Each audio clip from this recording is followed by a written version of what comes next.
আমাদের নেতা তারেক রহমান বলেছেন ইনশাআল্লাহ আমরা যদি আগামী দিনে ক্ষমতা যেতে পারি তাহলে নবীজির নীতি অনুসারে বাংলাদেশ আমরা পরিচালিত করব। এমনি ভাবে প্রত্যেকটি জায়গায় বিএনপি তার আগামী দিনে কি পরিকল্পনা করবে সেটা ইতিমধ্যে ঘোষণা করেছে। আপনারা কি এই পরিবর্তন চান? আপনারা কি চান আগামী দিনে আমরা মিলেমিশে ভালো বাংলাদেশ তৈরি করি? তাইলে ইনশাআল্লাহ আগামী 12 তারিখ আপনাদের কাছে উদাত্ত আহ্বান, একটা করে ধানের শীষে ভোট দেন। আমরা কথা দিচ্ছি একদিন আপনি ভোট দেবেন, 5 বছর ইনশাআল্লাহ আপনার নিরাপত্তা এবং উন্নয়ন আপনাকে দেব। কাজ করার যোগ্যতা ইনশাআল্লাহ আছে, শুধু দরকার আপনাদের স্বীকৃতি, আপনাদের ভোট, আপনাদের সহানুভূতি, সাহায্য। যদি আমাকে সহায়তা করেন ইনশাআল্লাহ আপনাদেরকে সাথে নিয়ে একটা সুন্দর রাঙ্গামালি গড়ে তুলবো, এই ওয়াদা করে আমি আপনাদের কাছে দোয়া চেয়ে আমার বক্তব্য শেষ করছি। নির্বাচন, আপনারা তো জীবনে বহু নির্বাচন করেছেন, এবার 13তম নির্বাচন, তাই না? সংসদে অনেক ভোট দিয়েছেন। এবার একটু চিন্তা করেন, এর আগে যখন নির্বাচন হইতো তখন সবার মাথার মধ্যে একটা বিরাট চিন্তা, কে ক্ষমতায় যাবে, বিএনপি যাবে না আওয়ামী লীগ যাবে, এর মধ্যে চিন্তা ছিল না? এবার একটু মা বোন সহ আমাদের মুরব্বিয়ান সবাইকে আমি জিজ্ঞাসা করতে চাই, এবার একটু বলেন তো যে আগামীতে কারা ক্ষমতায় যাবে? ইনশাআল্লাহ বাংলাদেশ জাতীয়তাবাদী দল বিএনপি ধানের শীষ ক্ষমতায় যাবে। কেন ক্ষমতায় যাবে? কারণ আগে যখন আপনারা ভোট দিয়েছেন তখন বাংলাদেশের দুটি বড় দল ছিল, একটা বাংলাদেশ আওয়ামী লীগের নৌকা, আরেকটা বাংলাদেশ জাতীয়তা অর্থাৎ বিএনপি ধানের শীষ। এই দুইটার মধ্যে খুব কম্পিটিশন হইতো না? কে জেতে কে হারে এইটা নিয়ে রাত্রে যখন ইলেকশন হইতো 3টা 4টা পর্যন্ত সজাগ থাকতেন। এই দেখা যায় এক জায়গায় বিএনপি 20টা সিট পেয়ে গেছে, আরেক জায়গায় আওয়ামী লীগ 25টা পেয়ে গেছে, এরকম হয়েছে না? কিন্তু এই প্রথম বাংলাদেশের নির্বাচন, যেই নির্বাচনের ফলাফলের আগেই ইনশাআল্লাহ বোঝা যায় যে কারা ক্ষমতায় যাবে। কি বোঝা যায় না আমার বাবুরা? বিএনপি ইনশাআল্লাহ ক্ষমতায় যাবে, কারণ যার সাথে তার প্রতিযোগিতা সেই দলটা এখন নির্বাচনে নাই, বাংলাদেশের রাজনীতিতে নাই। এখন আপনাদের কাছে প্রশ্ন, আমার মা বোনদের কাছে, মুরব্বিয়ানদের কাছে প্রশ্ন, এই রাঙ্গামালী উপজেলা আমাদের অনেক সমস্যা আছে।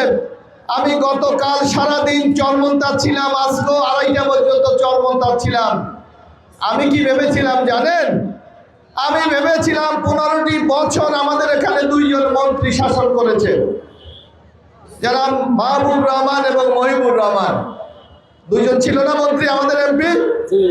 আমি মনে করেছিলাম কোনো সমস্যা নাই, আগামী নির্বাচনে যদি ইনশাআল্লাহ রাঙ্গামালী কলাপাড়ার মানুষ আমাকে ভোট দিয়ে জয়যুক্ত করে আমি খুব আরামে থাকবো,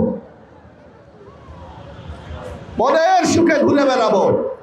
কিন্তু চরমন্তাজ গিয়ে আমার সেই আশাটা চরম ভাবে আমি ধাক্কা খাইছি।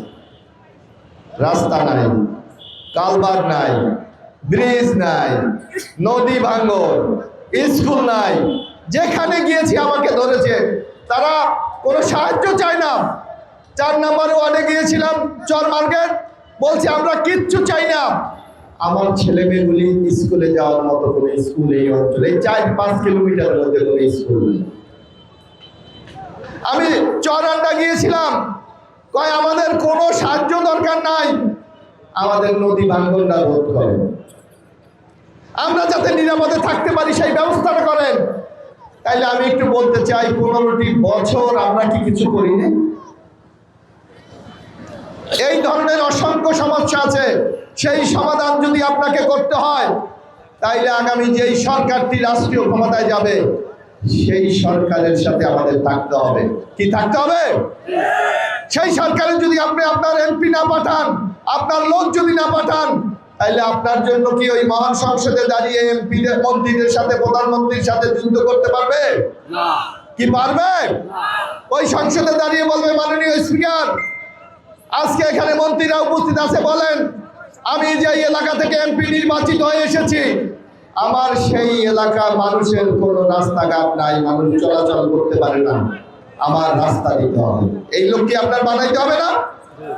একমাত্র উপজেলা বাংলাদেশে, এই রাঙ্গামালী উপজেলা বাংলাদেশের 497টি উপজেলা, কিন্তু একটা উপজেলা বাংলাদেশে যেখানে কোনো হাসপাতাল নেই। একটা মাত্র উপজেলা যেখানে হাসপাতাল নাই। তাইলে এখানে একটি ভালো উন্নত মানের হাসপাতাল করতে হবে না?